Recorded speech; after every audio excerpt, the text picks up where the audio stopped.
Et on pourrait commencer, si vous voulez, par une petite prière en invoquant l'Esprit Saint, l'Esprit de vérité, qui nous conduit à la vérité, c'est-à-dire à Jésus et à son Père, et qui est aussi un esprit de discernement qui nous aide justement au milieu des sollicitations de ce monde, à choisir toujours le Christ et à nous sanctifier, à nous rapprocher de sa sainteté.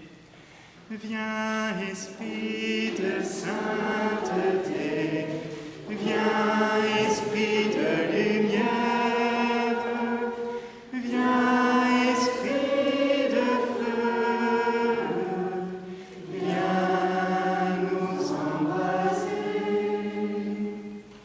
Et Marie, toi qui nous aides à recevoir l'Esprit, à contempler ton Fils Jésus, toi qui méditais tous les événements de sa vie dans ton cœur, apprends-nous à le regarder et à l'aimer. Je vous salue Marie, pleine de grâce, le Seigneur est avec vous. Vous êtes bénie entre toutes les femmes, et Jésus, le fruit de vos entrailles, est béni.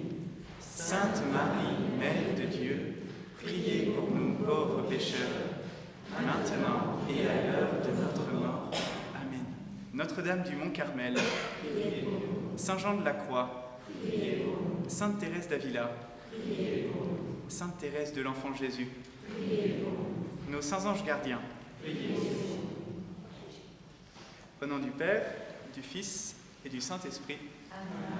Vous voyez, on est bien entourés. Hein. Là, on a donc Thérèse d'Avila, Jean de la Croix et la petite Thérèse. Je vais m'appuyer sur le renseignement. Et puis évidemment, le Christ et la Vierge Marie.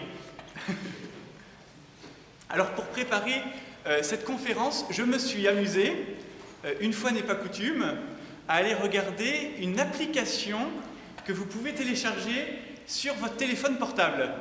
Alors, j'en ai pas, mais j'ai regardé ce que ça donnait sur Internet. Et cette application s'appelle « Méditer avec petit bambou ». Vous la connaissez peut-être, non ? Apparemment, en tout cas, elle est très populaire et des millions de personnes, parce que quand vous vous inscrivez, vous voyez en même temps quel est le nombre de milliers de personnes qui pratiquent la méditation avec vous. Et donc, il y a une séance gratuite de 10 minutes que j'ai faite, que vous pouvez faire aussi, pour vous amuser, et que vous pouvez renouveler moyennant quelques frais. Et ensuite appliquer à d'autres domaines de votre existence que la simple initiation, comment méditer en pleine conscience au travail, en faisant du sport, avec vos enfants, etc., etc. Et ce qui m'a beaucoup amusé dans cette proposition, c'est que tout en bas de la page, vous aviez une recommandation de journaux aussi divers que l'Express, le Nouvel Obs, Femme Actuelle, alors la concurrence, elle, Le Monde, Les Échos, bon, vous voyez, bref, en fait, que vous soyez un homme ou une femme, que vous travailliez dans l'humanitaire ou dans la finance, que vous soyez un adulte ou un enfant, la méditation de pleine conscience répond à vos besoins les plus fondamentaux. Et en dessous justement de la mention de ces numéros ou de ces journaux, ou peut-être juste au-dessus, il est écrit que les experts la recommandent à l'unanimité. Bon. Donc, vous voyez la question, allons-nous entrer dans cette unanimité ? Selon le géant américain de la publicité, JWT, elle fait partie, cette méditation, des 10 tendances qui permettront de changer le monde et donc d'amener enfin cette paix que nous attendons tous. Donc, il y a unanimité. Est-ce qu'il y a lieu de discuter et de continuer à discerner ? Si la pleine conscience est une panacée, pourquoi ne pas la prendre telle qu'elle nous est proposée ? Alors, la question qu'on va creuser tous ensemble est assez précise.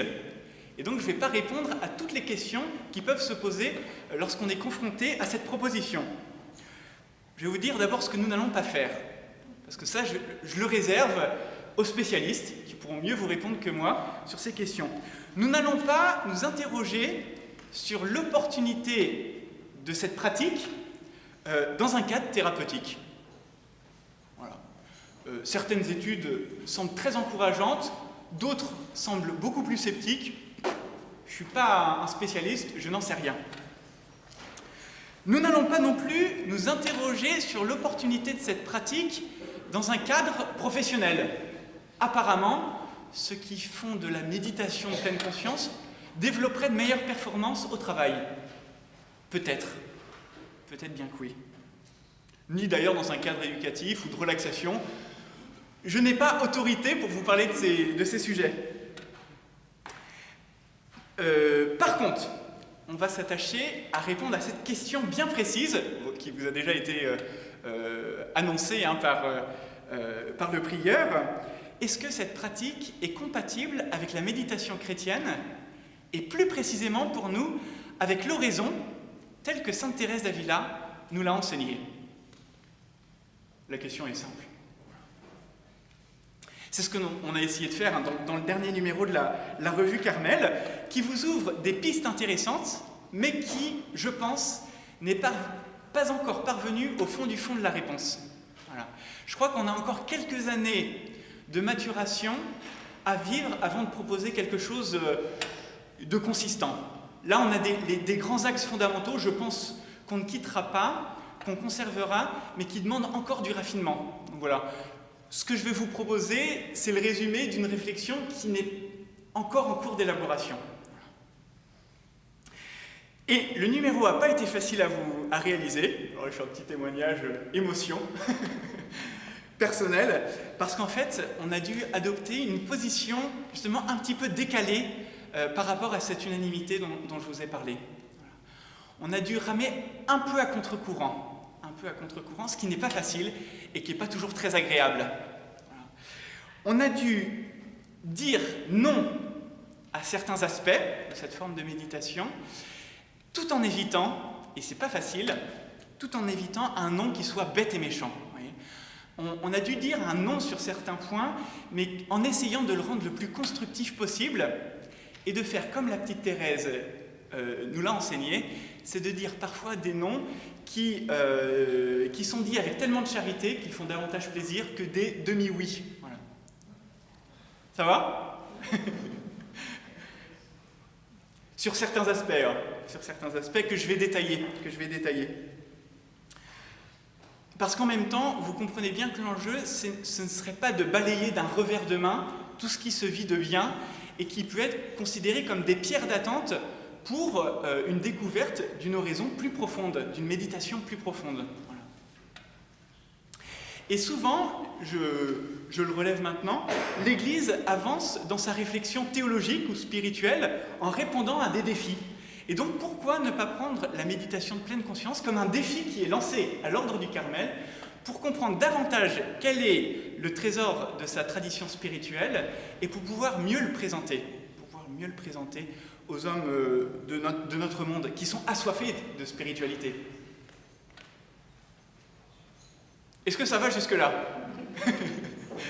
C'était l'introduction. Et maintenant, on va développer ce thème.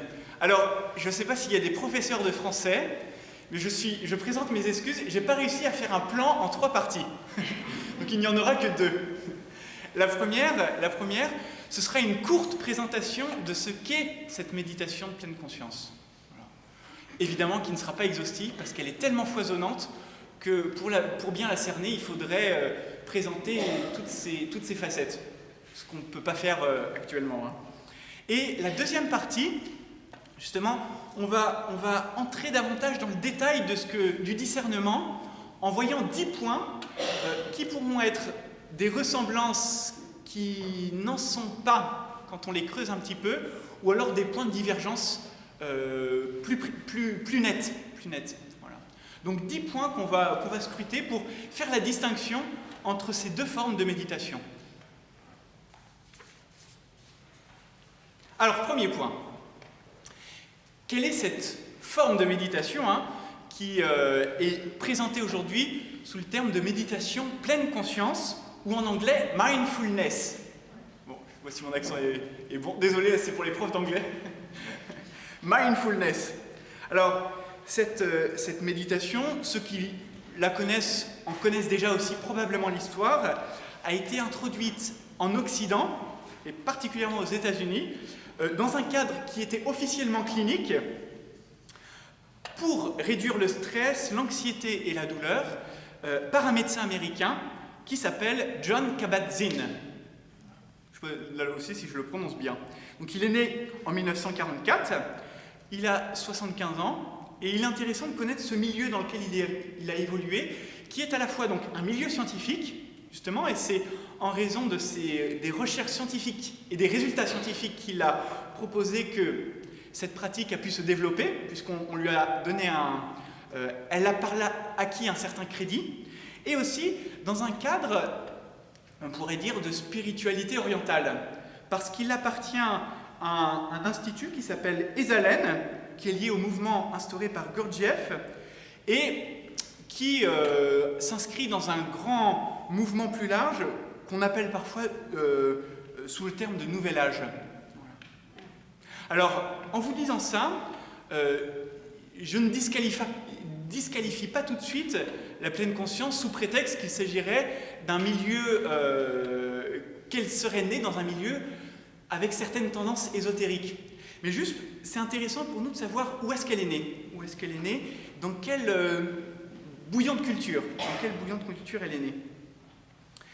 Et ce mouvement-là, qui a vu émerger la pleine conscience, peut être caractérisé par une forme de syncrétisme, puisqu'elle associe certains aspects du bouddhisme avec de la science et d'autres spiritualités. Et ce qui est assez étonnant, c'est que ce mouvement dans lequel évolue et se développe la pleine conscience va être aussi celui dans lequel vont évoluer les grandes initiatives telles que celles proposées par Google, qui encouragent par exemple le transhumanisme. Pour vous donner une illustration de ce propos, au dernier congrès qui se sont tenus à Davos, et qui réunissent les grands de ce monde, un Mathieu Ricard, par exemple, a été invité pour présenter la pleine conscience et l'a proposé aux représentants de Google. Brahma Kunaris, qui lui est un adepte ou un maître de spiritualité indienne, ou plus connu chez nous, Christophe André. Voilà. C'est intéressant, encore une fois, on ne pose pas de jugement à partir de ces faits, mais c'est intéressant de voir que le même milieu qui promeut la pleine conscience et qui par là nous invite à reprendre conscience de la réalité de notre corps, de nos sensations et nos émotions, est aussi celui qui, d'une manière plus ou moins claire, nous invite à transgresser les limites de notre nature humaine. Vous voyez ? Alors, voilà pour le milieu émergent, on pourrait dire. Mais qu'est-ce que propose plus précisément la pleine conscience ? Eh bien, dans les livres que j'ai consultés ou les émissions que j'ai regardées, on sent qu'il y a une sorte d'aspiration à réveiller, comment dire, les hommes d'une manière de vivre qui serait seulement mécanique, pour être sensibles aux nouveautés de nos expériences quotidiennes, à nos sensations, à nos pensées, en développant notre capacité de prêter attention au moment présent. Voilà. Par une autorégulation de l'attention. Là, j'emploie leur terme même. On va essayer de comprendre ce qu'il y a derrière, plus précisément. Et cela par une attitude d'ouverture et d'acceptation au moment présent. Voilà. Et pour développer cette attention, le docteur Kabat-Zinn propose 8 attitudes qui sont fondamentales à cultiver pendant les temps de méditation, durant lesquels on fait attention à notre corps, à nos sensations, à notre respiration. Première attitude, c'est celle du non-jugement. Il s'agit de ne pas se juger soi-même, et si l'on se rend compte qu'on est en train de juger nos émotions, nos pensées ou nos sentiments, eh bien de ne pas se juger parce que nous nous jugeons. Voyez ? Donc l'attitude fondamentale que propose la pleine conscience, c'est celle du non-jugement. Ensuite, deuxième attitude, c'est celle de la patience, c'est-à-dire que on va prendre le temps pour pratiquer cette méditation, et donc par là, on va sortir de la frénésie du temps accéléré et de l'immédiateté. Donc là aussi, ce sont des choses intéressantes pour nous à entendre. Ensuite, garder un esprit de débutant, c'est-à-dire voir toutes choses, nos sensations, nos pensées, nos exercices, comme si c'était la première fois. Si c'était la première fois. Donc, cultiver une certaine capacité, en tout cas, d'accueil renouvelé, d'émerveillement, pourquoi pas. Quatrième attitude, celle de la confiance. Je dois avoir confiance en mon intuition, en ma capacité d'entrer dans le monde intérieur et de le découvrir. Voilà. Cinquième attitude, l'absence de recherche de résultats. Je ne dois pas pratiquer la méditation de pleine conscience pour obtenir tout de suite un mieux-être ou une recherche de performance. Sixième attitude, l'acceptation. Chaque instant, pendant que je pratique cette méditation, doit être accepté totalement, qu'il soit agréable ou non. Septième attitude, le lâcher-prise. Je ne dois pas m'attacher aux aspects de mon expérience. Puisque je suis attentif à l'instant présent, eh bien, d'instant présent en instant présent, d'une certaine manière, je me détache des instants qui ont précédé ou des aspects qui ont pu les marquer. Et dernière attitude à cultiver, celle de la constance et de l'autodiscipline. Voilà. C'est-à-dire que je dois m'engager d'une certaine manière à pratiquer cet exercice d'une manière quotidienne ou hebdomadaire. Donc jusqu'ici, il est difficile d'avoir des objections sérieuses à ce genre de pratique, puisqu'on voit bien que tous ces aspects nous semblent assez positifs. Être dans l'accueil, le regard, on pourrait dire toujours neuf, l'acceptation, le lâcher-prise, ce sont des choses que nous retrouvons dans notre pratique chrétienne de l'oraison. Et il sera d'autant plus difficile d'avoir des réticences si on considère que certains résultats qui nous sont proposés sont assez concluants auprès de patients qui seraient suicidaires, angoissés ou déprimés. Voilà. Donc ça, il faut l'entendre aussi, je pense, et c'est important. Mais cet enthousiasme que l'on pourrait avoir en accueillant ce qui nous est proposé dans la pleine conscience devrait être tempéré, notamment par le constat d'une certaine Suzanne Brinkman. Alors, je ne sais pas s'il y a des membres de l'OCDS dans l'Assemblée. Alors, elle est de l'OCDS, mais aux États-Unis. Et elle a écrit un livre justement sur la pleine conscience, et elle relève, en s'appuyant sur des travaux scientifiques, que 47 études sur 18 000 auraient été menées selon une méthode fiable. Donc, quand on nous parle de résultats positifs, attention, est-ce que ces résultats positifs ont été vérifiés d'une manière scientifique? Bon, d'autres études sont plus dubitatives. Ce qui pourrait nous alerter, Mais je crois que ce n'est pas le fond du problème pour nous et pour notre pratique de l'oraison thérésienne, c'est que quand bien même Jon Kabat-Zinn nous dirait que la pratique de la pleine conscience est un développement d'une compétence qui serait intrinsèquement humaine et donc qui ne serait pas attachée à une spiritualité en particulier. En fait, il est absolument impossible de dissocier cette pratique du milieu dont elle est issue et duquel elle a été extrapolée et d'une certaine manière laïcisée, c'est-à-dire le bouddhisme. Et concrètement, la pratique de la pleine conscience, c'est-à-dire accueillir ses sensations, ses pensées, ses émotions, sans les juger, en les acceptant telles qu'elles sont, eh bien, c'est, on pourrait dire, une étape d'un des grands mouvements que propose le Bouddha à ses disciples pour parvenir au nirvana, c'est-à-dire à la dissolution de soi et à l'extinction du désir. Et cette étape et cette voie qui mène au nirvana comprend plusieurs étapes. La première, c'est celle d'un travail sur l'éthique générale de la personne humaine, pour qu'elle puisse au moins légèrement se construire avant de sortir de l'illusion qu'elle est une personne existante par elle-même. Voyez. Et la deuxième étape, qui est considérée comme un travail de discipline mentale, durant laquelle je vais avoir ce qu'on appelle cette attention juste, qui me permettra d'accueillir tout d'abord mes sensations, pour ne considérer que ce qu'elles sont en tant qu'elles sont des sensations. Ensuite, mes émotions, pour ne les considérer en tant que ce qu'elles sont en tant qu'émotions. Et les processus cérébraux de mon intelligence, pour les considérer en tant qu'elles sont simplement des processus cérébraux de mon intelligence.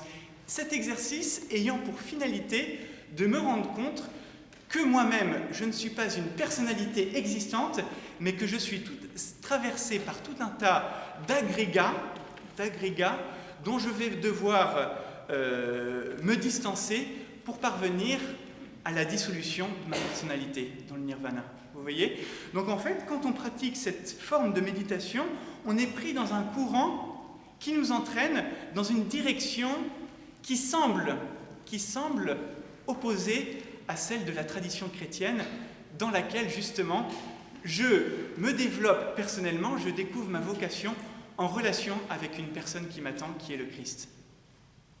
Ça va? Est-ce que je suis allé trop vite? Un petit peu?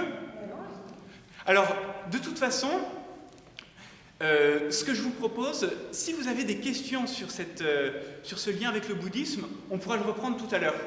Parce que le but et le sujet de la conférence, c'est d'entrer dans ce deuxième point qu'on va voir maintenant, et qui sont justement ces points d'attention et de discernement. Ça va? Ouais. Alors, la question donc plus précise désormais que je pose, c'est est-ce qu'il est possible d'accueillir une méthode de méditation, celle de la pleine conscience, qui a été pensée dans un but qui est opposé à celui de l'oraison thérésienne, et qui en même temps présente certaines ressemblances avec elle. Vous voyez? Ressemblances comme celles qui sont celles de l'intériorité, du recueillement, que l'on retrouve dans les deux traditions. Eh bien, je vais essayer de répondre désormais à cette question. En 10 points, qui ne sont peut-être pas exhaustifs, mais qui vous donneront quand même, je pense, une vue d'ensemble pour vous aider à discerner et à cheminer dans votre pratique de l'oraison et de la méditation chrétienne. Premier point, c'est bon, on est 25 minutes, on a le temps. Premier point, et peut-être avant de les étudier chacun pour eux-mêmes, on va essayer de les scruter justement avec cette attention qui nous permettra de comprendre en quoi les questions que nous pose la méditation de pleine conscience nous permet de mieux prendre conscience, c'est le cas de le dire, de la spécificité et du caractère propre et unique de l'oraison telle que Sainte Thérèse nous l'a enseignée.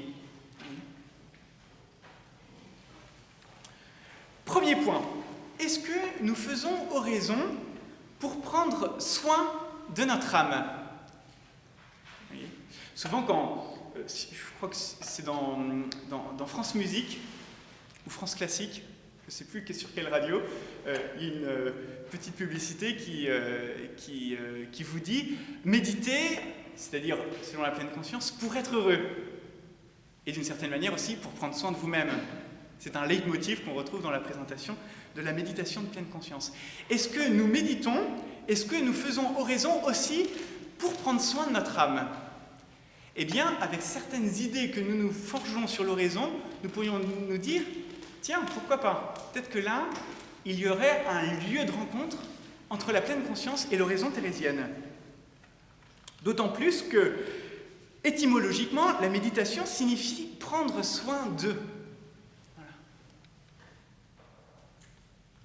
Et d'ailleurs, est-ce qu'on ne dit pas parfois dans les écoles d'oraison que pratiquer l'oraison à la suite du Christ nous permet de nous épanouir, de trouver une paix intérieure, une joie, une libération? N'y aurait-il pas là un point de rencontre entre les deux formes de méditation? En réalité, et je pense que c'est un critère de discernement assez important, l'oraison telle que Sainte Thérèse d'Avila nous l'a enseignée, vous connaissez la définition, est un entretien d'amitié. Et derrière l'idée d'entretien, il y a aussi cette même notion de prendre soin d'eux. Mais lorsque nous faisons oraison, nous prenons soin, non pas de nous-mêmes, mais du Christ lui-même. Thérèse d'Avila qui nous disait qu'avant de s'endormir, elle prenait toujours un petit temps de méditation où elle était avec Jésus, à Gethsémani, essayant de le consoler de sa détresse. Et lorsque nous faisons oraison, eh bien nous prenons soin de quelqu'un d'autre, c'est-à-dire de Jésus et des membres de son corps mystique, donc de l'humanité tout entière. Nous prenons soin de quelqu'un, nous ne nous regardons pas nous-mêmes. Et si nous éprouvons d'une manière tout à fait légitime des fruits intérieurs de paix et de joie, ces fruits ne seront que des conséquences de cette attitude fondamentale qui nous tourne vers quelqu'un d'autre. Plus je cherche à prendre soin de mon âme comme but ultime de ma vie, et plus en réalité je suis en train de me perdre moi-même. C'est cette fameuse phrase de Jésus dans les évangiles, « Qui cherche sa vie la perd, qui perd sa vie pour moi et pour l'évangile la trouve. » Ou cette autre phrase que Jésus dit à Thérèse d'Avila lorsqu'elle reçoit la grâce du mariage spirituel, « Occupe-toi de mes affaires et je m'occuperai des tiennes. »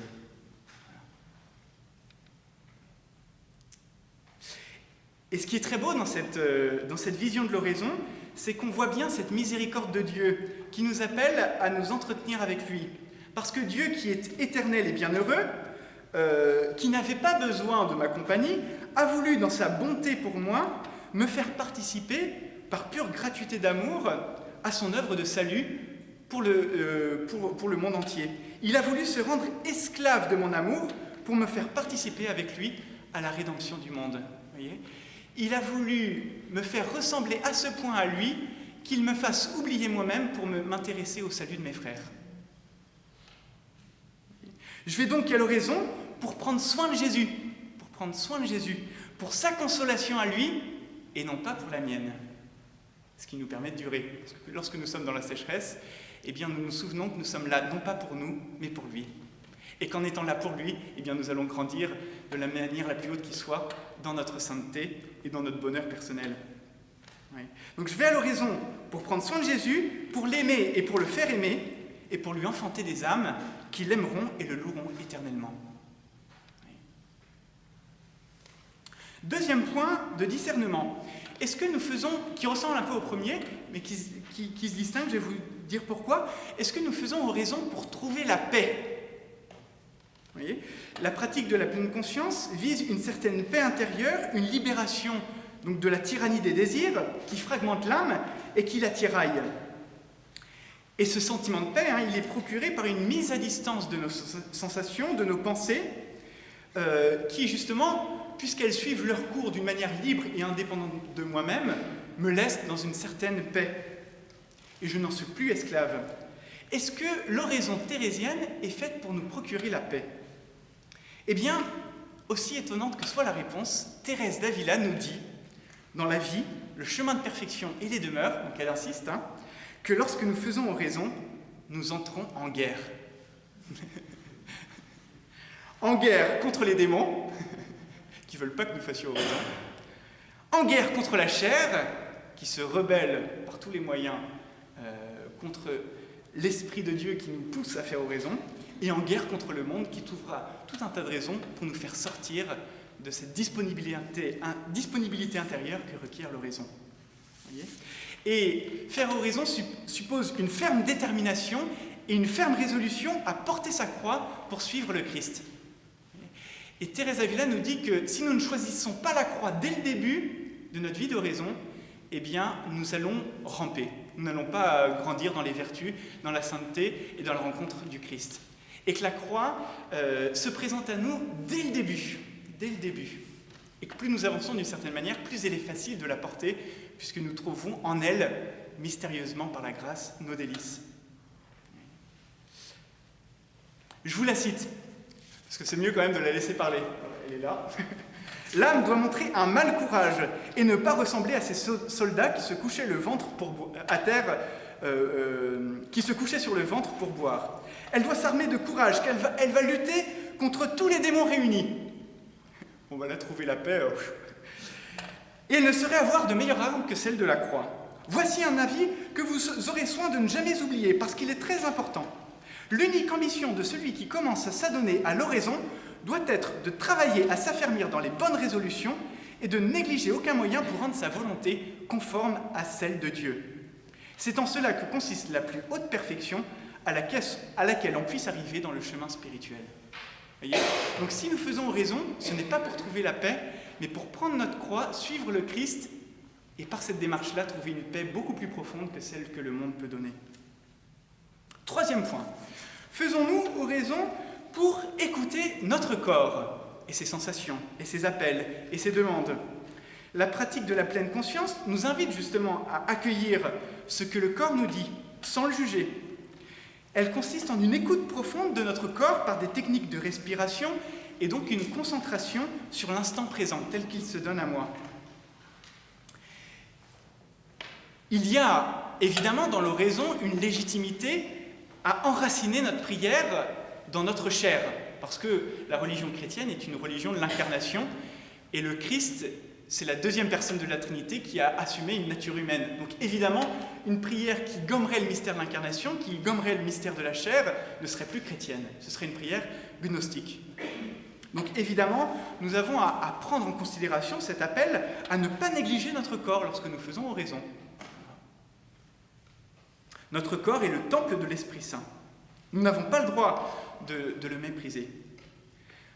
Cependant, donc, le même saint Paul qui nous dit que notre corps est précieux puisqu'il est le temple de l'Esprit Saint, est aussi celui qui nous dit qu'il discipline son corps comme un athlète le ferait dans les courses de stade, parce qu'il sait très bien que la chair est indocile à l'esprit. Voilà. Et que celui qui doit qui doit être le directeur de la prière chrétienne, c'est le Saint-Esprit, et non pas ce que saint Paul appelle les caprices de la chair. Thérèse d'Avila marche sur les pas de saint Paul, d'ailleurs les deux se ressemblent beaucoup, et elle nous dit « oraison et vidouillette ne vont pas bien ensemble ». Oraison et vidouillette, ou mollesse. Et elle explique, je la laisse encore une fois parler. « Notre corps a cela de mauvais, que plus on le soigne, plus il se montre exigeant. C'est une chose étrange comme il aime à être bien traité. À la moindre nécessité, il se sert de prétextes spécieux pour tromper la pauvre âme et arrêter ses progrès. » Oui, alors là, on va écouter, là c'est Thérèse qui parle, parce que vous allez voir que c'est viril pour le coup. « Si nous ne nous déterminons pas à mépriser une bonne fois la mort et la perte de la santé, nous ne ferons jamais rien. » Et évidemment, Thérèse ne fait pas une apologie de la mort en tant que telle et de la maladie. Elle nous dit « N'en ayons pas peur, n'en ayons pas peur. » Puisque nous recherchons le Christ lorsque nous faisons oraison. Tâchez de ne plus redouter la mort. Abandonnez-vous complètement à Dieu et arrive que pourra. C'est la voie de l'abandon et de la confiance que la petite Thérèse nous apprendra. Croyez-moi, cette détermination importe plus que nous ne pouvons le comprendre. Donc, vous voyez, attention, donc, quand on nous propose une forme de méditation dans un cadre spirituel qui serait trop attentive justement aux sollicitations de la chair, parce qu'elles peuvent être trompeuses et nous entraîner dans une voie qui nous éloignerait insensiblement du Christ, sous prétexte de respecter le mystère de l'incarnation. Et souvent, ce que j'ai lu dans des ouvrages qui essayent de concilier les deux, c'est qu'on fait beaucoup appel à l'hésychasme, c'est-à-dire à cette tradition chrétienne qui vient de l'Orient et qui a une valeur très haute puisqu'elle a contribué à la sainteté de beaucoup de moines, et qui consiste justement, en nous aidant de la respiration, de passer d'une prière qui serait cérébrale, de la tête, à une prière qui serait cordiale, celle du cœur, à la rencontre du Christ, où il habite continuellement.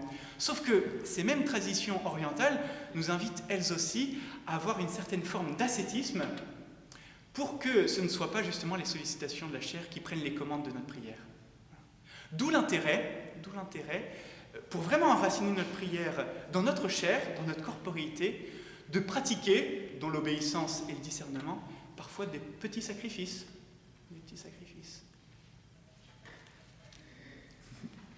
Dont la grandeur ne fait pas la valeur, évidemment.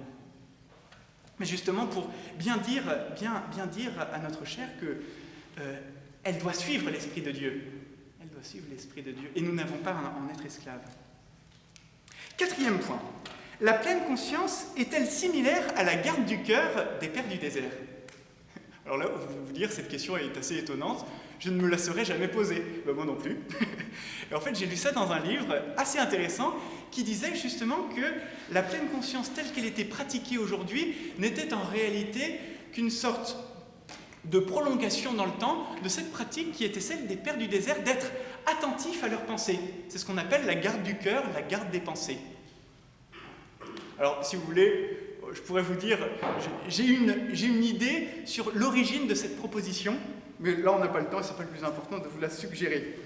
Mais je tiens juste à vous montrer la différence entre les deux pratiques, c'est que la pleine conscience consiste à accueillir toutes les pensées qui me viennent sans les juger. Sans les juger. Voilà, donc je prends un temps de méditation, je me regarde et je regarde les pensées défiler en moi, je ne les juge pas, et je ne me juge pas si jamais je les juge. La garde du cœur des pères du désert est différente.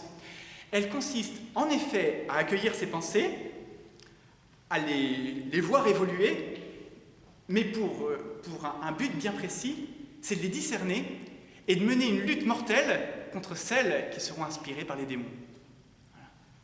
Donc en réalité, les pères du désert, lorsqu'ils nous invitent à la garde du cœur, à la vigilance des pensées, le font dans un but bien précis, c'est celui justement de discerner les pensées mauvaises qui nous détournent du Christ et qui nous éloignent d'une vraie charité. Donc là, on a toute la tradition spirituelle autour des 7 péchés capitaux et des esprits mauvais qui peuvent là, ou des 8 selon Évagre le Pontique, et des esprits mauvais qui peuvent les suggérer. Et si on pousse cette réflexion un petit peu jusqu'au bout, on pourrait même se dire, quelqu'un qui pratiquerait la pleine conscience justement sans discernement, sans cette attention que les pères du désert nous ont enseignée, eh bien, pourrait, je le mets au singulier parce qu'il y a sûrement d'autres cours et d'autres protections contre les attaques du démon, mais pourrait se rendre vulnérable à certaines influences dont il ne maîtriserait pas l'origine.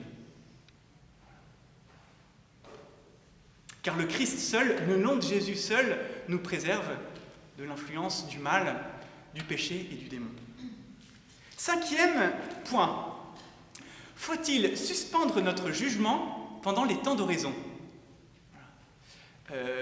Comme je vous l'avais dit, une des attitudes fondamentales de la pleine conscience, c'est donc d'accueillir tout ce qui me vient, mes pensées, mes sensations, mes émotions, sans les juger. Sans les juger. Est-ce que je dois, quand je fais oraison, suspendre cette activité de mon intelligence qui consiste à juger ? Qui consiste à juger. Si on a le souvenir des paroles de Jésus, dans l'Évangile selon saint Matthieu, qui nous disent de ne pas juger afin de ne pas être jugé, on pourrait se dire, pourquoi pas ? Sauf que Jésus, dans la suite du Sermon sur la montagne, nous dit de juger l'arbre à ses fruits. Si bien que le non-jugement auquel nous appelle Jésus, c'est un non-jugement qui est d'ordre moral. Ne confondez pas les personnes avec les actes. Ne confondez pas le pécheur avec son péché. Parce que le pécheur est une âme que Dieu veut sauver, et le péché est une attitude dont il veut le délivrer. Voyez ? Donc ne confondez pas le pécheur avec son péché, la personne avec ses actes. Par contre, éveillez votre instance critique, soyez vigilants pour continuer à discerner ce qui vient de Dieu, ce qui vient de moi, nous dit Jésus, et ce qui vient du diable. Voyez ? Et donc, s'abstenir pendant des temps de méditation ou même au quotidien de poser cet acte de jugement, c'est d'une certaine manière empêcher cette opération de l'intelligence qui consiste à déclarer vraie ou fausse telle affirmation. Et c'est entrer insensiblement, et sans le vouloir, dans cette pente qui conduit à un certain relativisme. Puisque je suspends cette capacité de juger, au moins pour un temps. Et plus fondamentalement encore, si je suspends mon acte de jugement, eh bien pendant l'oraison, je vais arrêter de poser cet acte de jugement fondamental qui est celui de la foi. Voyez ? Lorsque je dis Jésus est le Seigneur, sous l'inspiration de l'Esprit Saint, qu'est-ce que je suis en train de faire ? Je suis en train de juger que cette proposition est vraie. Et donc, par ce jugement, je suis en train de me remettre au Christ lui-même, que j'affirme être le Seigneur, le Fils de Dieu, et de me confier entre ses mains. Voyez ? Et donc, absolutiser cette attitude de non-jugement, eh bien, reviendrait à couper ma relation avec le Christ. et nous entraînerait dans une certaine contradiction entre pleine conscience et oraison. Parce qu'en fait, je pense qu'il y a certaines personnes qui disent qu'ils pratiquent la pleine conscience et tout en pensant au Christ, mais dans la mesure où ils pensent au Christ et ils affirment qu'il est Seigneur, en réalité, ils sont en train de sortir de cette attitude de non-jugement. Vous voyez, on ne peut pas faire l'un et l'autre à la fois. Ça va ? Oui.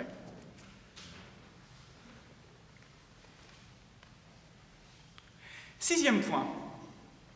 Devons-nous nous décoller de nos pensées et de nos imaginations durant l'oraison ? Peut-être parfois, on a présenté l'oraison justement comme une prière silencieuse, sans image, sans parole, comme une sorte de nuage d'inconnaissance évanescent dans lequel nous nous perdrions dans une certaine forme d'inconscience. Évidemment, si l'oraison c'est ça, on pourra trouver des points de convergence. Mais, nous dit Thérèse d'Avila, l'oraison doit consister essentiellement en une considération de celui à qui nous parlons, à qui nous nous adressons. Ce qui veut dire que nous ne sommes pas inactifs pendant l'oraison. Et que ces images et ces paroles que nous aurions pu discréditer, avec une approche un peu spiritualiste, en réalité nous sont très nécessaires. Nous avons besoin de méditer, c'est-à-dire de penser à Jésus pendant le temps d'oraison, quand il est chrétien, une méditation chrétienne. Penser à Jésus, se former une image de lui, la graver profondément dans notre cœur, avec une parole tirée des évangiles, des psaumes ou d'une prière jaculatoire que nous aimons, afin de soutenir notre acte de foi, d'espérance et de charité. Si nous nous entretenons avec Jésus pendant l'oraison, il faut bien que nous pensions à lui, que nous lui parlions et que nous le regardions. Et s'il y a une conscience à avoir, c'est celle de sa présence, de la présence de Jésus. Alors, peut-être qu'il nous fera le don de la contemplation surnaturelle, pendant laquelle nous ne pourrons plus méditer, c'est-à-dire nous servir des images et des paroles, puisque nous serons en état de contemplation surnaturelle et que le Christ nous immergera en lui, mais ce don ne peut être obtenu par aucune technique humaine. Voilà. Et lorsqu'il ne nous sera pas donné, eh bien nous aurons à retrouver cette pratique de la méditation qui passe par des images, la considération de scènes d'évangile et des paroles.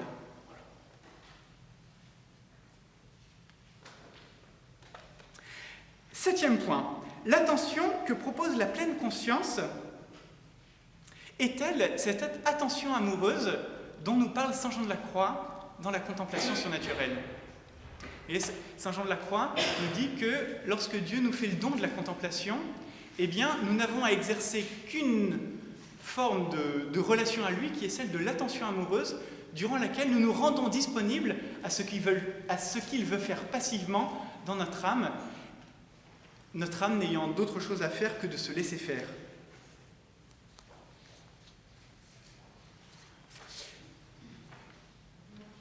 On sent bien qu'il pourrait y avoir une ressemblance, parce que la pleine conscience, la méditation de pleine conscience, nous entraîne dans une certaine forme de passivité aussi. Vous voyez, je ne juge pas, je laisse les choses se faire, se dérouler en moi, ces pensées, ces émotions surgir sans les juger. Mais cette passivité que nous propose la pleine conscience est une passivité qui est humaine, acquise par un travail de méditation, et qui, en ce sens, se distingue de cette passivité qui nous est donnée dans la contemplation, puisqu'elle est reçue de la part de Dieu, Dieu lui-même nous la donnant par l'humanité de son Fils, Jésus, à la prière de Marie, et il la déverse, cette contemplation, dans notre cœur, sans que nous n'ayons rien d'autre à faire que de dire oui. Donc la contemplation surnaturelle, elle est passive et elle est infuse, c'est-à-dire que c'est un autre qui la met en nous, ce n'est pas nous qui nous la procurons. Et elle se situe dans ce que Jacques Maritain appelle, j'ai gardé l'expression parce qu'elle nous renvoie à la conscience, dans le supraconscient de l'âme, c'est-à-dire dans ce que les spirituels appellent cette fine pointe de l'âme qui dépasse justement nos sens et notre intelligence conceptuelle et qui se déverse justement dans le centre le plus intime de notre être.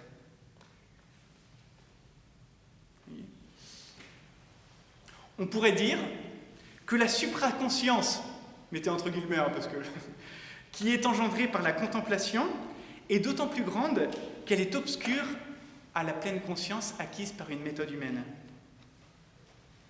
Ça va aussi pour ça? 8e point. L'oraison doit-elle nécessairement être marquée, lorsqu'elle progresse, par une baisse du nombre de nos distractions? Est-ce que la finalité de l'oraison, c'est justement d'être de plus en plus libéré des distractions qui viennent la perturber? Je pose cette question parce qu'en fait, je l'ai lu aussi sous la plume de certains chrétiens qui disent qu'en réalité, il pourrait être bon de pratiquer la pleine conscience, la méditation de pleine conscience avant de faire l'oraison, justement pour se libérer des distractions pendant l'oraison. Donc c'est pas bête. On se dit, si la pleine conscience me libère des distractions, eh bien, je vais pouvoir faire une oraison de meilleure qualité, si le but de l'oraison, c'est justement de ne plus avoir de distractions. Vous voyez? Qui pourra me libérer de ces distractions? Disait Sainte Thérèse d'Avila, enfin, ou pas dans ces termes, mais lorsqu'elle est vraiment, pour elle, c'est une vraie souffrance, une vraie croix à porter. En réalité, et je pense que ça peut être aussi un apport que nous donne cette confrontation avec la pleine conscience, c'est que le progrès de l'oraison ne coïncide pas avec la baisse des distractions. Et peut-être même, dans certains cas, c'est le contraire qui se passe. Exemple, la petite Thérèse, à la fin de sa vie, qui vivait une épreuve contre la foi et qui était on pourrait dire, ligotée par tout un tas de distractions qui justement étaient en train de lui suggérer que le ciel était vide, qu'après la mort il n'y aurait que le néant, etc., etc. Et justement, contre ces distractions, elle avait à lutter jusqu'à la mort. Et je pense que nous pourrions changer notre regard sur le sens des distractions, parce qu'on pourrait les considérer comme des bénédictions. Ah, les distractions considérées comme des bénédictions. C'est une bonne nouvelle. En ce sens où, en fait, elles nous obligeraient, à chaque fois qu'elles nous sollicitent, à poser des actes de foi pendant le temps d'oraison. Et plutôt que de les considérer comme des obstacles, nous pourrions les prendre comme des tremplins. Voilà. Je fais oraison, une distraction me vient. Par exemple, là, vous êtes en train de m'écouter et vous pensez au goûter qui va suivre. Eh bien, vous vous en rendez compte et hop, vous tournez vers le Seigneur dans le Saint-Sacrement. Qu'est-ce que vous faites? Un nouvel acte de foi qui vous unit davantage à lui et qui vous fait grandir dans la charité. Vous voyez? Ce que nous dit le Père Marie-Eugène dans Je veux voir Dieu, c'est qu'à chaque fois que nous avons des distractions, eh bien, nous devons revenir aussi fréquemment que possible vers le Maître, vers Jésus, par des oraisons jaculatoires ou des actes de vertu théologale. C'est ce que je vous ai dit. Oui. Et en fait, c'est parce que, même on pourrait dire, parce que nous avons des distractions, que nous nous confions davantage au Seigneur, que nous nous abandonnons davantage entre ses bras. Et donc, on en revient comment dire, à la première approche de réponse. Faire de la pleine conscience pour empêcher les distractions pourrait revenir tout simplement à nous empêcher de faire oraison.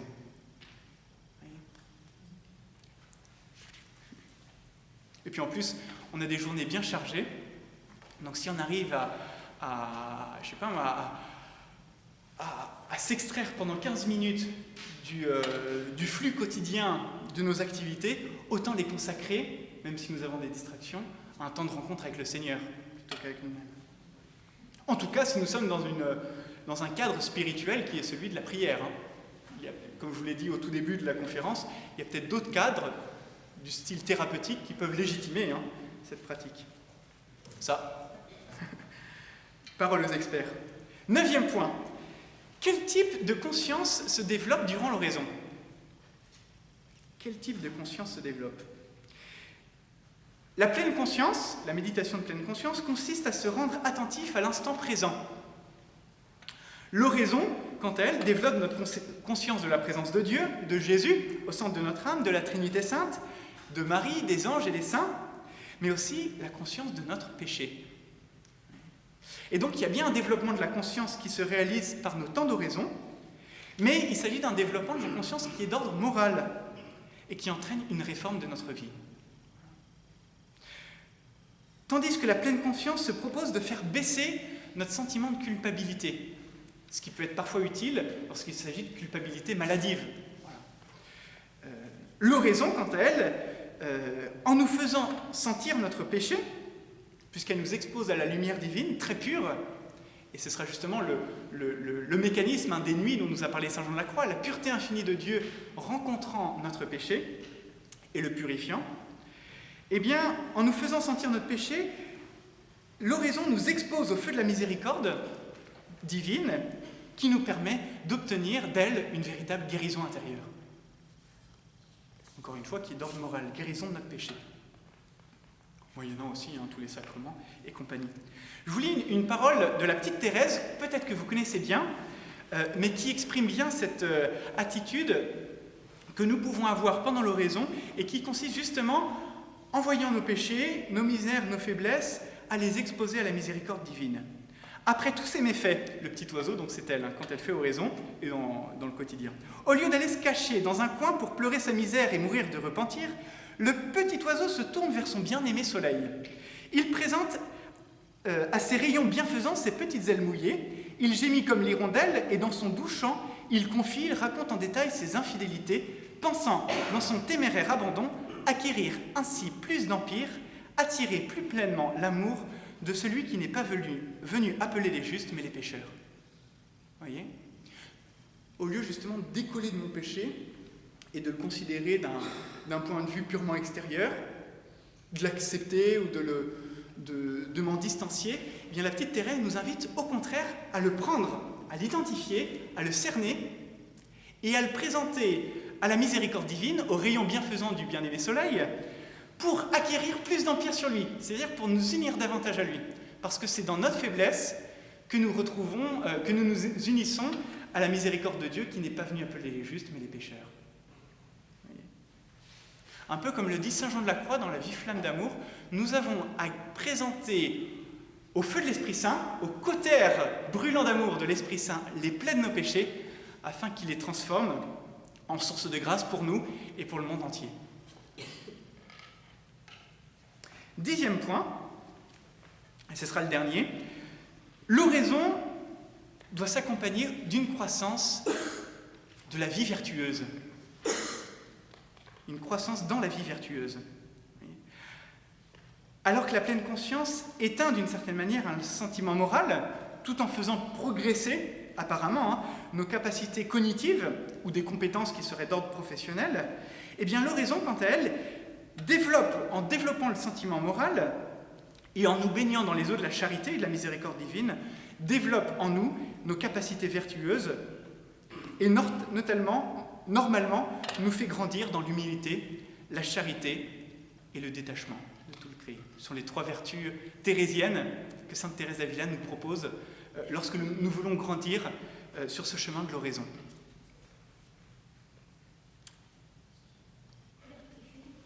Ah, les 3, alors, humilité, même si elle commence par la charité, mais elle dit que l'humilité c'est la plus importante. Alors je la mets en premier. Humilité, charité et détachement.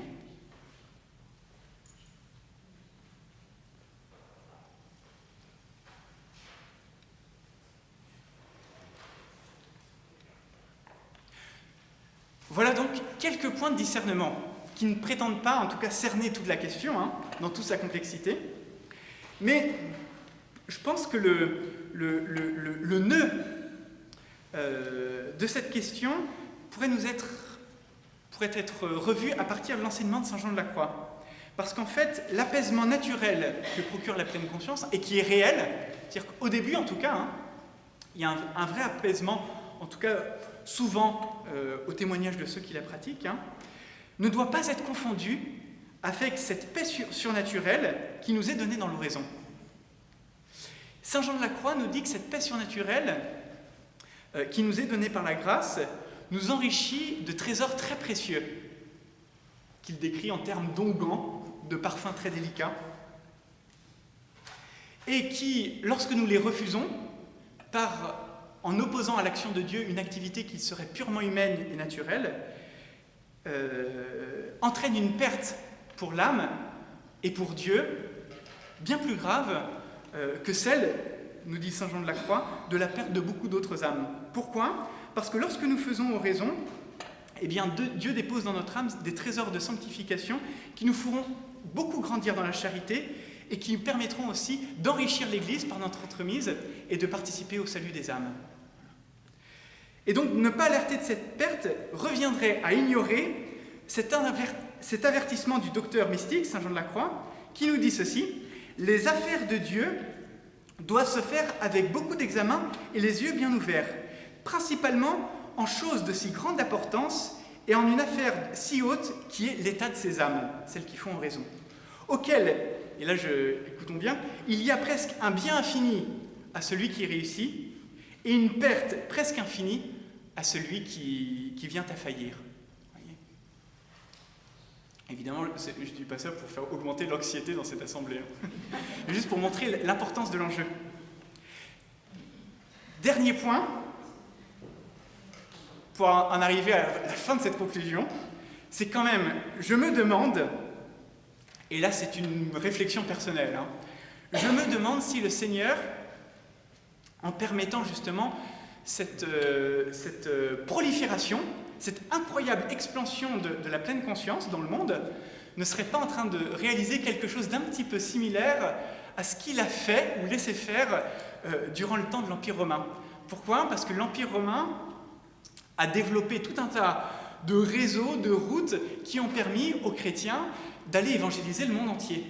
Donc évidemment, la spiritualité païenne qui était au principe même de l'édification de l'Empire romain n'était pas bénie par Dieu, puisqu'elle visait à rendre un culte à l'empereur et donc à l'idolâtrer, mais il a permis que certains moyens se déploient en vue de permettre une nouvelle évangélisation, ou la première évangélisation du monde. Eh bien, je me demande si les moyens incroyables qui sont mis à la disposition de la pleine conscience ne pourraient pas un jour servir au développement de l'esprit d'oraison. Et si tel était le cas, eh bien, nous pourrions nous en réjouir parce que l'émergence de ce que le Saint-Pape Jean-Paul II a décrit en termes de civilisation de l'amour dépend, je le crois, en grande partie d'une pratique de plus en plus généralisée de l'oraison thérésienne ou de l'oraison chrétienne tout simplement.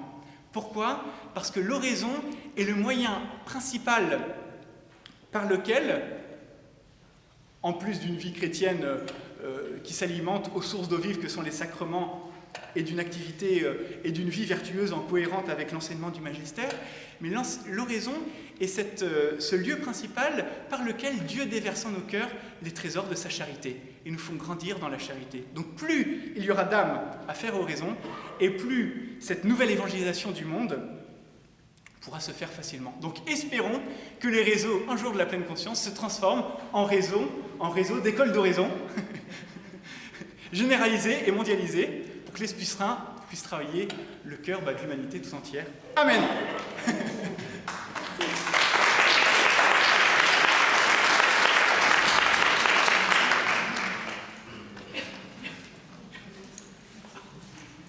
Merci Baptiste. Alors pour ceux qui le veulent, maintenant on peut prendre un petit temps de questions. N'hésitez pas, parlez bien fort puisqu'on n'a pas de micro et que c'est pas sonorisé. Mais n'hésitez pas, on va se donner un petit quart d'heure ou plus et puis après on ira prendre enfin le fameux goûter dont on va parler. Mais voilà, vous levez le bras et puis je vais donner la parole au fur et à mesure. Okay. Oui, allez-y. Je trouve que l'essentiel, c'est cette dernière phrase. Oui. Effectivement. Parce que l'homme, une fois qu'il arrive à son but, être apaisé, il est enfin disponible à l'oraison. Avant, il n'était peut-être pas. Tout à fait. Effectivement, une voie vers l'oraison, parce qu'avec les rythmes qu'on a, etc., même moi qui suis convaincue, il y a des moments où il faut vraiment descendre. Et je pense que cette dernière phrase, c'est l'essentiel. Est-ce que c'est si important de développer ce qu'est la méditation de pleine conscience, etc. Ce qui est important, c'est de savoir qu'effectivement, elle peut préparer l'école, et si quelqu'un commence par ça, eh bien, il va vite buter contre ce dont il a apaisé quand et alors. C'est ça. Donc après, tout à fait. C'est ça qu'on a juste à travailler. Oui, et c'est le... Il y a un bon article du frère Jean-Alexandre, alors là, il est au couvent d'Avon à Paris, et en fait, il montre bien comment beaucoup d'âmes qui pratiquent cette forme de méditation, à un certain moment, deviennent insatisfaites. Et en découvrant l'intériorité par là, elles sont conduites à l'oraison. Elles sont conduites à l'oraison, à la rencontre avec eux. Ouais. Mais il y a besoin d'un guide. Exactement, c'est ça. Il y a besoin de quelqu'un qui peut nous dire, mais il y a encore plus. Comme saint Paul le fait par exemple à Athènes, hein, quand il dit, cette divinité que vous adorez sans la connaître, moi je viens vous l'annoncer. Eh bien cette paix que vous recherchez sans la connaître, moi je viens vous l'annoncer, et elle est plus profonde que ce que vous auriez pu soupçonner. Ouais. D'autres questions? Oui, bien fort. Hein?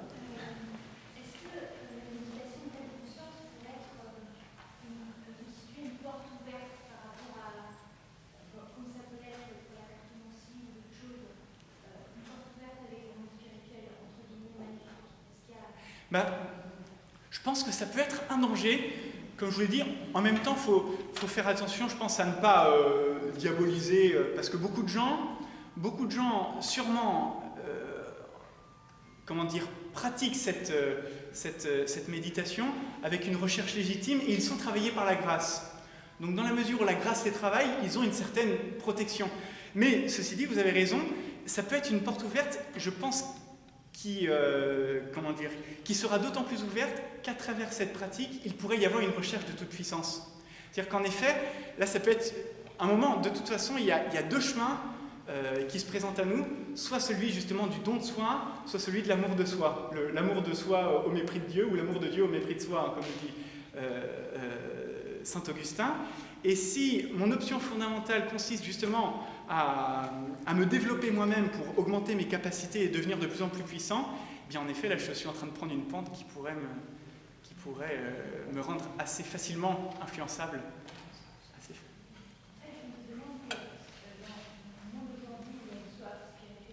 Oui. Et finalement, assez peu de personnes ont entendu parler de Jésus. Oui. Est-ce qu'à ce moment-là, le cœur qui est ouvert par ces pays ne peut pas risquer de rencontrer d'autres... Oui, il peut, évidemment. Et c'est pour ça, je pense que nous qui aimons, ou peut-être certains découvrent que l'oraison existe, je pense que beaucoup de gens la connaissent déjà, ça peut être aussi pour nous une intention de prière à porter durant notre oraison, que tous ceux qui pratiquent la méditation pleine conscience soient travaillés par la grâce et soient conduits par l'Esprit Saint et par certains témoins à la rencontre du Christ. Je pense que ça peut être pour nous une intention de prière très importante. Ouais.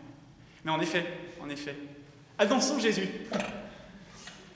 Oui. Est-ce que la méditation, c'est pas aussi une recherche de se connaître? Oui. Je trouve que le monde manque cruellement de moyens de se connaître, sur le plan simplement psychologique. Tout à fait. Tout à fait. Alors, je ne compte pas la méditation. Non. Mais en entendant un petit peu le triumvirat, là, Julien Ricard et puis Christophe André, il parle de quoi? Il parle de l'humain. Bien sûr, oui, tout à fait. Ça pourrait être effectivement un moyen de se connaître. Tout à fait. Même dans l'horizon, il y a besoin de se connaître. Alors, avant de rencontrer le Christ. Bien sûr. Il faut quand même pouvoir faire la différence. Tout à fait. Non, mélanger.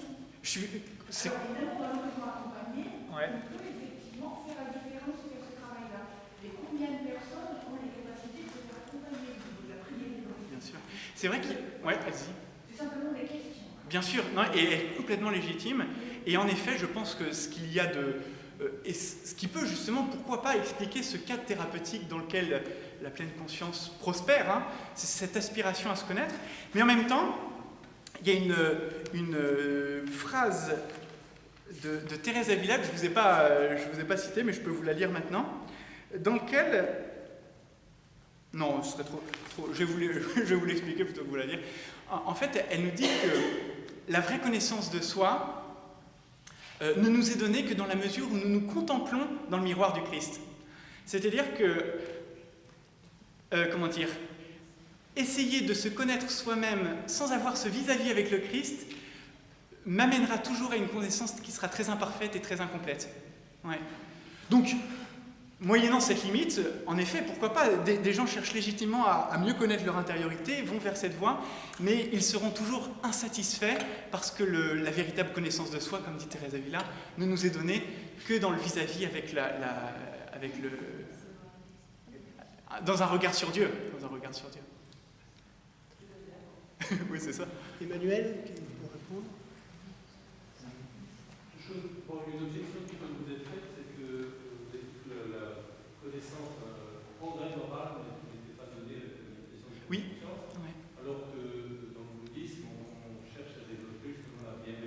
Exactement. Et deuxièmement, est-ce que vous pouvez expliquer pourquoi, dans le monde catholique en particulier, il y a une telle frénésie de publicité pour cette forme de méditation? On voit des photos comme la vie, la croix, etc. Oui, oui, bien sûr. Des retraites qui sont proposées sur cette base-là, aujourd'hui. Oui. Alors donc, là, excellente, merci beaucoup. Pour la première, et alors, j'aurais pu vous le dire si j'avais plus détaillé la partie sur le bouddhisme. En effet, dans le bouddhisme, il y a toute une phase, une première phase justement qui sera celle du travail de la vertu humaine, de la sociabilité, de la bienveillance, de l'attention à l'autre, qui sera inclus justement dans ce grand mouvement qui vise à la libération de soi et donc à l'extinction du désir. Donc c'est une phase qui est prise en considération par le bouddhisme et qui n'est pas nécessairement prise en considération dans la méditation de pleine conscience, mais parfois si. Ce qu'il y a, c'est que dans le bouddhisme, et c'est ce que explique bien le Père Tizin, c'est qu'en réalité, il nous dit que cette bienveillance qui va être travaillée notamment par la vie communautaire dans les monastères, où se rendent les moines bouddhistes pour mener leur chemin, pour vivre ce chemin de libération, en fait, c'est une première phase qui consiste à faire de notre composé humain un composé suffisamment stable pour entrer dans une phase plus intérieure qui sera celle justement que la méditation de pleine conscience nous propose, c'est-à-dire cette distanciation par rapport à nos pensées et nos émotions. Et ensuite, il y aura une troisième phase qui va consister à réaliser à quel point, en réalité, ce composé que j'ai travaillé, ce composé humain que je suis en première approximation, en réalité, n'existe pas en soi et n'a pas de subsistance personnelle. Voyez ? Donc en effet, la compassion et la bienveillance sont proposées dans le bouddhisme, mais non pas comme des fins en soi, mais justement comme des étapes qui nous permettent d'arriver au but ultime, qui est celui du nirvana. Donc ça, c'est la première réponse. Ce qui n'enlève pas l'héroïcité parfois de certaines vertus qui sont pratiquées dans le cadre du bouddhisme et qui se rapprochent bien souvent de certaines exigences qui sont évangéliques. Mais elles ne constituent pas une fin en soi. Voilà. Puisque le composé humain ou l'autre personne, d'une certaine manière, ne doit pas exister et perdurer éternellement, et que son ultime finalité, c'est d'être dissoute. Voilà. Ensuite, pour la deuxième question, en effet, il y a un grand engouement pour la méditation de pleine conscience dans le monde catholique, avec beaucoup de retraites qui sont proposées, et je crois que c'est justement pour ça que nous avons fait un numéro sur ce thème, parce qu'il me semble qu'il y a peut-être un discernement qui est insuffisant. Voilà. Et c'est vrai, alors, je vous le dis, et c'est pour ça qu'en introduction, je vous disais que ce numéro n'était pas facile à faire, parce que nous avons pris cette option d'être à contre-courant d'une pensée généralisée, et parfois aussi d'une certaine manière de concevoir la prière chrétienne que l'on rencontre dans certains endroits ou dans certains lieux de retraite qui sont chrétiens. En même temps, on ne prétend pas avoir le dernier mot, hein. Donc on est toujours en chemin, on continue à avancer. Oui ? C'est pour revenir sur votre interrogation sur le désir aujourd'hui de certains chrétiens d'être dans un désir de revalorisation du corps, sans Oui. sur la sanctification. Est-ce que ça serait pas une réaction par rapport à un certain jansénisme, Oui. où le corps était nié, où il y avait pas assez de place pour que ce temple de l'esprit puisse être sanctifié? Tout à fait. Et voilà, cette interrogation, c'est une question de génération, mais il y a eu, je pense, beaucoup de souffrance d'une négation du corps, et qui ne voit pas forcément cette revalorisation, ne doit pas être vue comme une menace. Enfin, il me semble que beaucoup de retraites le voient comme un médium pour un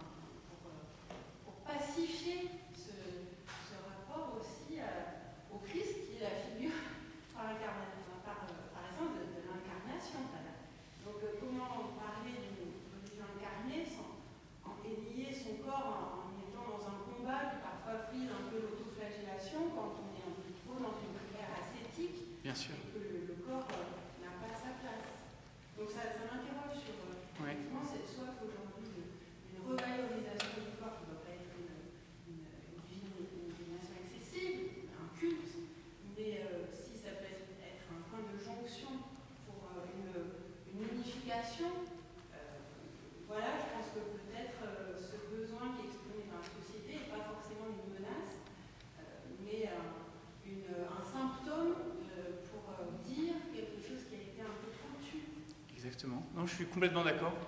De toute façon, c'est toujours cette attention que nous devons avoir à ce que l'Esprit Saint nous dit et qui nous fait marcher sur une ligne de crête entre deux excès, en fait. Hein. Donc, un mépris du corps ou alors une survalorisation. Et je pense qu'il y a aussi quelque chose d'idée de la perfection. On peut avoir un perfectionnisme spirituel, hein, et bien, et qui peut être, il y a différentes façons de voir la perfection. Il y a la perfection qui peut être la perfection de l'être. Il ne s'agit pas d'être dans un progrès linéaire, mais de pleinement être corps, âme, esprit. Bien sûr. Et donc de ne pas voir une sorte de combat spirituel entre religion, bouddhiste, catholique, mais plutôt une sorte d'harmonie qui dit une réunion finalement de cette quête spirituelle. Alors, ouais, tout en gardant à l'esprit, je pense que cette harmonie-là, elle ne sera acquise que lorsque notre corps sera glorifié et transfiguré. Et que tant que nous vivons sur cette terre, eh bien notre chair, d'une certaine manière, ne pourra pas enlever cette écharde qui lui reste et qui est constitutive justement de notre nature blessée par le péché. Je pense qu'il faut garder cet idéal de l'harmonie, de cette unité de l'âme et du corps, cette spiritualisation parfaite du corps, tout en étant bien conscient qu'elle ne pourra pas être atteinte parfaitement de cette terre. Ça veut... Mais je parlais davantage de l'humanité, c'est-à-dire du bien de l'humanité qui était visé. Je ne connais pas du tout l'objectif bouddhiste, mais bon voilà, en pensant à Gandhi, en pensant à cette non-violence, à cette pacification de l'être qui vise à la non-violence, il y aura des conséquences politiques, tout simplement pour une amélioration des rapports entre les êtres humains, sans parler de l'âme, juste viser le bien commun du royaume, en fait. Bien sûr. Du royaume de la paix, déjà, aujourd'hui, ici-bas. Tout à fait. Ouais. Est-ce qu'il y a d'autres questions? Oui. Oui, alors c'était simplement là que je rejoins une des personnes qui s'est exprimée auparavant. C'est par rapport à la psychologie. Oui. De fait, l'Église, pendant de nombreuses années, a mis de côté ce domaine-là, l'a un peu diabolisé. Ensuite, aujourd'hui, la pleine conscience est à la mode, comme on a eu la psychologie des profondeurs, comme on a eu les retraites psychospirituelles, comme on a eu les diagrammes, etc. Ouais. En fait, ce sont des points particuliers du grand monde de la psychologie, ce sont certaines thérapies. Je pense que ce que vous avez dit tout au début me paraît le fondement qui marque la distinction entre cette forme de méditation, de pleine conscience, le terme est employé, et l'oraison. C'est dans l'oraison qui est une relation interpersonnelle, donc de l'ordre de l'amitié, ou bien comme servante, ou servant, Seigneur, pas ton serviteur écoute, ou bien comme la Vierge Marie, ou bien une relation filiale, mais c'est toujours une relation interpersonnelle. Le deuxième point, c'est au sujet des distractions.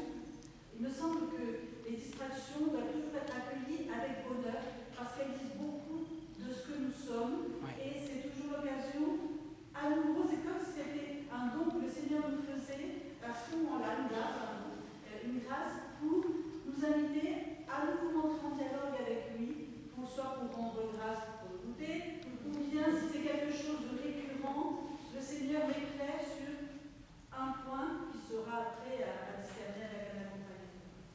Super. Merci. Et encore une question, et puis vous, et puis après on s'arrêtera et on poursuivra en bas. Hein. Donc Emmanuel, et puis après. Oui. Oui. Votre grille de discernement, est-ce que ça peut pas être applicable, puisqu'on parle du corps, Oui. à la pratique du yoga? Excellente question. Alors, et là, je vous proposerai de travailler cette question avec moi. Non, vraiment, c'est pour ça que je vous ai dit... Bon, il y a eu tout un tas de travail sur le yoga dans les années 70, et je pense qu'en réalité, le travail n'est pas terminé. Là, ce que j'ai fait avec vous, essentiellement, c'est de mettre des points de vigilance pour ne pas louper la rencontre avec le Christ dans l'oraison. Ceci dit, je crois qu'il y a encore beaucoup de travail à faire pour parvenir à une vraie inculturation de l'Évangile dans toutes ces pratiques et ces traditions, qui supposent une purification, mais aussi un accueil des germes de vérité. Et donc, continuons à discerner. Continuons à discerner. Oui.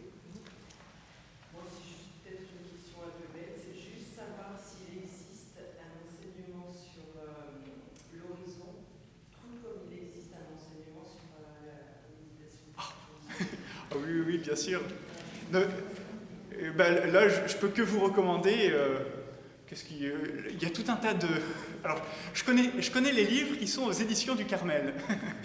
Donc, vous pourrez regarder si vous voulez sur le site des éditions du Carmel. Des écoles d'oraison. Là, il y a un représentant des écoles d'oraison. Ah oui, les écoles d'oraison, tout à fait, pour apprendre à faire oraison.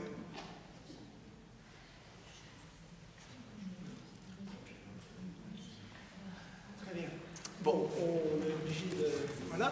Donc je vais vous inviter à redescendre les escaliers et on va vers une salle où on vous attend.